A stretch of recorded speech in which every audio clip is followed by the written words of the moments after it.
Hello friends. तो आज हम आप लोगों से WPS के बारे में डिस्कस करते हैं। WPS जो है, WPS को क्या कहते हैं? WPS को कहते हैं वेल्डिंग प्रोसीजर स्पेसिफिकेशन। WPS 4 किस्म का आता है, WPS 1, 2, 3, 4। ठीक है। WPS 1 जो है वो मेरा मेन लाइन का आता है। WPS 2 जो बनता है मेरा वो टाइन के लिए बनता है, टाइन वेल्डिंग के लिए। 3 जो है वो मेरा पार्शियल रिपेयर के लिए बनता है। 4 जो आता है WPS 4 वो मेरा फुल रिपेयर के लिए बनता है। ठीक है। तो आज जो हम डिस्कस कर रहे हैं वो फुल के लिए हम कर रहे हैं। ठीक है, यानी WPS 4 के लिए हम डिस्कस कर रहे हैं जो आज यहाँ पे शो कर रहा है। तो इसमें सबसे पहले क्या चीज़ें दी जाती है? पहले तो ये बात है कि WPS होता क्या। WPS कोई भी चीज़ अगर हम वेल्डिंग कर रहे हैं, कोई भी चीज़ को अगर हम वेल्डिंग कर रहे हैं तो हमको उसके लिए एक क्राइटेरियाज बनाना पड़ेगा। 2 प्लेट को कर रहे हैं, 2 पाइप को कर रहे हैं, अगर हम कुछ भी वेल्डिंग कर रहे हैं तो उसके बारे में हमको क्राइटेरियाज पहले मेंशन करना पड़ेगा कि हमको पहले होता है कि अगर हम कुछ खाना बनाने जा रहे हैं तो उसके पहले क्या क्या मटेरियल लगेगा। तो ये चीज़ें जो है इंपॉर्टेंट होती है कि WPS में क्या क्या चीज़ें जो है हमको करना है, उसमें इंपॉर्टेंट चीज़ें हैं जिसको हम बदल नहीं सकते। क्राइटेरियाज पहले बनाना पड़ता है। तो उसको जो है बनाने के लिए पहले उसको हम लोग कहते हैं PWPS, proposed welding procedure specification. फिर उसका जो है वो हम जो मेरा स्पेसिफिकेशन जो है, जो मेरा क्राइटेरियाज है, उसके अकॉर्डिंग हम वेल्डिंग जब कर लेते हैं फिर उसको जो है हम DT के लिए भेजते हैं, डिस्ट्रक्टिव टेस्टिंग के लिए। वहां पे मेरा जब डिस्ट्रक्टिव टेस्टिंग में जब मेरा पास हो जाता है उसके बाद से मेरा वो जो है WPS PWPS वो मेरा बन जाता है WPS। वो एक्सेप्ट होने के बाद ही WPS बनता है। अब हर जगह का जो है अपना अपना क्राइटेरियाज होता है, हर क्लाइंट का अपना अपना क्राइटेरियाज होता है। तो यहाँ पे जो है हम जो पढ़ रहे हैं इसमें एक WPS मेरे पास आया है। तो इसमें देखो इसमें सबसे पहला चीज जो है प्रोसेस एंड टाइप उसमें मेंशन रहेगा। प्रोसेस एंड टाइप बोले तो कौन से प्रोसेस से हम वेल्डिंग कर रहे हैं। वेल्डिंग जो है मेरा SMAW प्रोसेस से नॉर्मली यूज होता है, GTAW से भी होता है, मिक्स से भी होता है। तो इसमें जो है मेरा SMAW जो है मेरा वो प्रोसेस है। अब SMAW को हम कहते हैं शील्डेड मेटल आर्क वेल्डिंग। इसमें मेरा एक इलेक्ट्रोड होता है, उसमें मेरा इलेक्ट्रोड में फ्लक्स होता है, उसको जो है हम मैनुअली करते हैं तो इसीलिए इसमें मैनुअल है।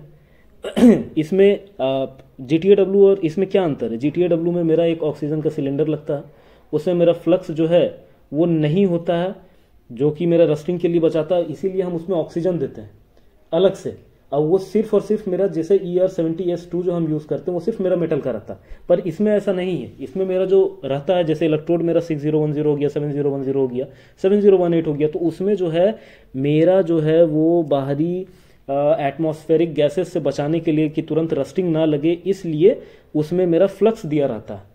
और उसकी डेंसिटी जो होती है वो मेरा नॉर्मल जो इसकी डेंसिटी होती है पाइप जो मेरा इलेक्ट्रोड का डेंसिटी होता है, इससे मेरा डेंसिटी उसका कम होता है, तो वो इजीली बाहर आ जाता है तुरंत, और वो मेरा वेल्डिंग को बचाता भी है। तो SMAW ये हो गया। ठीक है। अब जो है पाइपलाइन में नॉर्मली हम लोग जो यूज करते हैं मटेरियल जिसका हम लोग वेल्डिंग होता है, या फिर जो पाइप मेरी लाइन जो दौड़ती है वो होता है मेरा API 5L। ये मेरा API का 5L में मेरे जो भी मेरा पाइप लगेगा, ये API का जो 5L है उसमें मेरा सारा कुछ मेंशन है। तो उसमें मेरा लाइन पाइप के बारे में है। तो अब जो है उसका हम ग्रेड X52 यूज करते हैं। अब इस तरह तो ग्रेड बहुत सारी आते हैं, लेकिन अपना जो जो जो हम लोगों का जरूरत है, जिस लाइन में हम लोगों को जहाँ पे लाइन बिछाना है वहाँ पे क्या जरूरत है, क्या क्राइटेरियाज है, क्या हमको चाहिए, वहाँ पे कितना हमको टेंसाइल स्ट्रेंथ चाहिए, कितना हमको प्रेशर में गैस हमको देना है, उस हिसाब से हम डिसाइड करते हैं कि हमको कितना कौन सा ग्रेड का पाइप हमको लेना। तो ये मेरा हो गया X52। अब आता है X42 भी आता है, X46 भी आता है, X52 आता है, X60 आता है, सबका अलग अलग होता है। और ये जो है 52 कहने का जो है, ये 52 मतलब होता है 52,000 PSI इसका टेंसाइल स्ट्रेंथ होता है। और 52,000 PSI मतलब होता है पाउंड पर स्क्वायर इंच। 1 इंच में इतना 1000 पाउंड का मेरा प्रेशर लग रहा है। 1 स्क्वायर इंच में मेरा 52,000 पाउंड का मेरा उसमें प्रेशर, जो टेंसाइल स्ट्रेंथ मेरा प्रेशर सहने की कैपेसिटी है उसकी पाइप की मेरी। अब जो है इसका जो ये WPS जो बना है, इसका डायमीटर अपना जो है वो 6 इंच का है। ठीक है। और इसका जो थिकनेस है अपना शेड्यूल 40 का अपना आता है तो 6.4 mm है। और जो रेंज ऑफ डायमीटर क्वालिफाइड, ये जो WPS जितना रेंज के लिए क्वालिफाई किया गया है ये 2 इंच से लेकर के 12 इंच तक का, ये असल में दिया हुआ है मेरा ये एनबी दिया हुआ है डायरेक्ट, इसीलिए मेरा 2.3 दिख रहा है। एनपीएस अगर रहता तो वो 2 और 12 दिखता। ठीक है, अब range of wall thickness qualified, इसके लिए भी होता है कि हमको कितना थिकनेस के लिए क्वालिफाई हुआ है। हर थिकनेस के लिए अलग अलग होता है, अपना इलेक्ट्रोड चेंज हो जाएगा, वेल्डर चेंज हो जाता है, तो थिकनेस का अलग अलग है। तो इसमें 4.8 mm से लेकर के 19.1 mm तक का यहाँ पे मेरा वॉल थिकनेस क्वालिफाई किया गया है। अब इसमें जो है एक तो है अब ये जो है मेरा, हाँ, तो अब filler metal and number of passes. अब उसके बाद मेरा यहाँ पे और डिटेल्स जो दिया हुआ है, ये फिलर मेटल के बारे में डिटेल दिया हुआ है कि हम कौन सा फिलर मेटल यूज करते हैं। जो फ्लक्स है वो मेरा वो तो अलग है, लेकिन हम जो फिलर मेटल यूज करते हैं जो कि इलेक्ट्रोड में, जो कि मेरा वहाँ पे वो जो ग्रूव बना रहता है, जो वेल्डिंग में जो मेरा फिल होगा वो E6010 रूट के लिए, क्योंकि इसका पेनिट्रेशन बहुत अच्छा होता है, तो इसीलिए 6010 यूज करते हैं। और E7010 बाकी पासेस के लिए होता है, रूट के लिए, हॉट के लिए, या और जो है फाइनल पासेस के लिए, फिलर पासेस के लिए जितना है वहां पे 7010 P1 यूज करते हैं। P1 क्या है, तो P1 मेरा अलॉय है, अलॉय में आता है ये इसका SFA नंबर जो है SFA 5.5 आता है ये। तो ये अलॉय मेरा अलॉय स्टील का है ये। तो अब जो है इसका डायमीटर्स भी आते हैं, साइजेस आते हैं, जो अंदर का जो मेरा इलेक्ट्रोड होता है उसका साइजेस आते हैं। अब जो है रूट हम लोगों का जो नॉर्मली होता है वो 1.6 से लेकर के 1.8 से 2.5 तक होता है। तो इस वजह से हम 2.5 का अपना ये जो मेरा इलेक्ट्रोड का डाया होता है तो उससे रूट करते हैं, और दूसरे के लिए 3.2। ये WPS पहले क्वालिफाई कराना रहता है, तो अगर इतना में क्वालिफाई हो जाता है तो फिर हम आगे कंटिन्यू कर सकते हैं। तो मेरा 2.5 मेरा रूट के लिए हो गया 6010 का, और 3.2 मेरा 7010। एक तो WPS ये जो क्वालिफाई हो रहा है, इससे पहले EQT भी होगा, इलेक्ट्रोड क्वालिफिकेशन टेस्ट भी होगा। इलेक्ट्रोड क्वालिफिकेशन टेस्ट में मेरे हमको E6010 और E7010 दोनों को क्वालिफाई भी करना होगा। दोनों का जो बैच नंबर आएगा वही बैच नंबर को सेम हमको क्वालिफाई करना पड़ेगा, और वही बैच नंबर से हमको WPS में जो यूज होगा वो वही बैच नंबर का यूज होना चाहिए। तो ये हो गया। अब इलेक्ट्रिकल कैरेक्टरिस्टिक्स के बारे में इसमें है, तो इलेक्ट्रिकल कैरेक्टरिस्टिक्स के बारे में है कि वो अपना जो है DCEP या ये जो है अपना रिवर्स पोलैरिटी में है। तो ये इससे है कि पोलैरिटी जो है वो होता है कि इलेक्ट्रॉन का मूवमेंट्स किधर से होगा। अगर मेरा इलेक्ट्रोड अगर पॉजिटिव है तो मेरा ये जो है पेरेंट मेटल से मेरा इलेक्ट्रोड की तरफ इलेक्ट्रॉन फ्लो करेगा। ठीक है, इससे क्या होगा कि मेरा जो है बेस मेटल में वहां पे हीट जनरेट ज़्यादा होगा। तो ये तो DCEP में मेरा इसमें ये जो पास हो रहा है ये मेरा DCEP में हो रहा। पोजीशन जो है मेरा 6G में रख के मारते हैं, यानी कि हल्का इंक्लाइंड रख के हम मारते हैं, तो 6G पोजीशन होगी। अगर 5G होता तो स्ट्रेट रहता, और वेल्डर अगर चारों तरफ घूम के मार रहा तो वो 5G पोजीशन हो गया। उसके बाद डायरेक्शन ऑफ वेल्डिंग के बारे में इंफॉर्मेशन रहता है कि रूट अगर हम मारेंगे तो वो अप हिल मारेंगे, ऊपर से नीचे मारते हैं। और बाकी जो पासेस मेरा रहता है, हॉट रहता है और फिलर रहता है, फाइनल रहता है, वो मेरा डाउन हिल रहेगा। ठीक है, रूट जो है मेरा वो नीचे से ऊपर जाएगा, और बाकी का पासेस जो है मेरा ऊपर से नीचे आएगा। उसके बाद से फिर नंबर ऑफ वेल्डर्स कितने उसमें रहते हैं, बहुत अगर बड़ी बड़ी लाइनें रहती हैं, क्रॉस कंट्री की ये सब लाइनें रहती है, तो उसमें 2 वेल्डर रहता है, एक रूट मारते हुए जाता है, एक हॉट मारता रहता है। तो सबके लिए अलग अलग वेल्डर क्वालिफाई रहते हैं उसमें। तो इसमें जो है एक ही वेल्डर सारे के लिए क्वालिफाई है कि वो रूट भी मारेगा, हॉट भी मारेगा, फिलर भी मारेगा, फाइनल भी मारेगा। उसके बाद से फिर एक जो है टाइम लैप्स बिटवीन पासेस।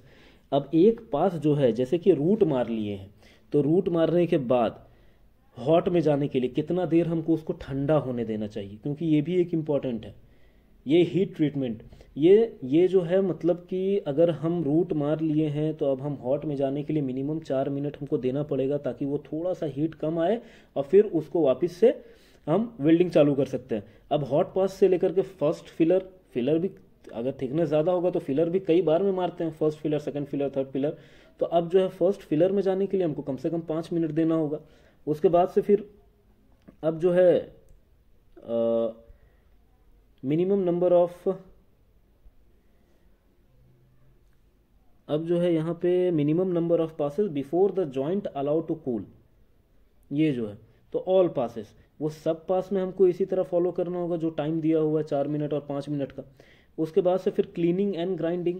अब क्योंकि हर पास SMA प्रोसेस यूज़ कर रहे हैं, तो उसमें जो फ्लक्स है वो हर बार वेल्डिंग के ऊपर में आ जाएगा, तो उसको हमको क्लीन भी करना रहेगा, नहीं तो वो स्लैग आ जाएगा उसके ऊपर, वो डिफेक्ट होता है। तो फिर हमको हर बार क्लीन भी करना पड़ेगा, नहीं तो फिर डेंसिटी का अंतर आ जाएगा, फिर वहाँ पे वो बाद में परेशानी करेगा, वो डिफेक्ट हो जाता है। तो मेरा जो है यहाँ पे क्लीनिंग एंड ग्राइंडिंग करने के लिए पावर ब्रशिंग का यूज़ होगा ग्राइंडिंग के लिए। अब उसके लिए हमको, अब जब हम वेल्डिंग का सारा जब हम फिटअप हम कर लेते हैं, फिर जब हमको वेल्डिंग करना रहता है फिटअप करने के बाद, तब हमको वहाँ पे जो वो एरिया है, वो जो थोड़ा सा एरिया होता है 75-75 दोनों तरफ, उसको हमको प्री हीट करना पड़ता है। प्री हीट ट्रीटमेंट देना बहुत ज़रूरी होता है। अगर हम वहाँ पे अगर हम अचानक से कोई चीज़ को अगर हम हीट देते हैं, तो वहाँ पे स्ट्रेस जनरेट हो जाता है और उसकी वजह से क्रैक्स जनरेट हो जाते हैं। तो इसलिए हमको हीट देना बहुत ज़रूरी होता है। तो हमको कम से कम यहाँ पे 100 डिग्री यहाँ पे मिनिमम बाई एलपीजी बर्नर के थ्रू हमको प्री हीट करना पड़ेगा। 100 डिग्री तक, 100 डिग्री मिनिमम है, मिनिमम। उससे ऊपर हम जा सकते हैं पर उससे नीचे नहीं होना चाहिए। तो हमको उससे टेम्पल स्टिक से या फिर हम थर्मोगन से यूज़ करके हम चेक करते हैं कि कितना मेरा डिग्री वहाँ पे प्री हीट में आया है। उसके बाद हर पास में जो है टेम्परेचर चेक करते हैं कि वो कितना टेम्परेचर जो है वो मेरा शो कर रहा है। 100 डिग्री से 250 डिग्री सेल्सियस तक का हमको मेंटेन रखना, या फिर जब आ जाए उस दौरान में, उसके बाद से फिर हमको वेल्डिंग कंटिन्यू करना है। इसमें तो SMA है, तो शील्डिंग फ्लक्स हमको कुछ देना पड़ेगा नहीं, एक्स्ट्रा शील्डिंग गैसेस तो GTAW में देना पड़ता है। और स्पीड ऑफ ट्रैवल ये सब जो है वो मेंशन रहता है, टेबल है अलग से, तो उसका आप उसमें देख सकते हैं। तो ये सब चीज़ें रहती हैं एक WPS में। ये सब हो गई बेसिक चीज़ें हैं। और बाकी की रूट गैप होती है, रूट फेस कितना हो गया, बेवल एंगल हो गया, ये सब चीज़ें जो है वो अलग वीडियो में मैं आपको बताता हूँ। अभी फ़िलहाल के लिए इतना ये बेसिक चीज़ें हैं जो कि इम्पोर्टेंट है जानना और समझना। फिर मिलते हैं अगली वीडियो में।